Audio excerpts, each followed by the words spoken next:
What's up, everyone? Here's a 2019 Lincoln Navigator. We installed this K40 radar system. Customer had it in their previous vehicle. We removed it and installed it in this one. He had 3 G5 diffusers. We mounted one there dead center,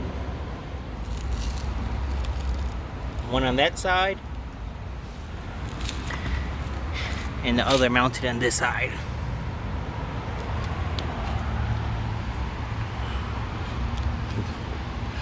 Beautiful truck, beautiful color. Take you inside, show you where he mounted the LEDs.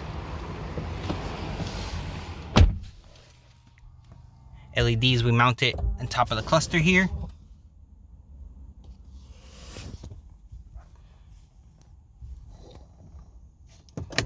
K40 scan active. GPS connected. Off. Day.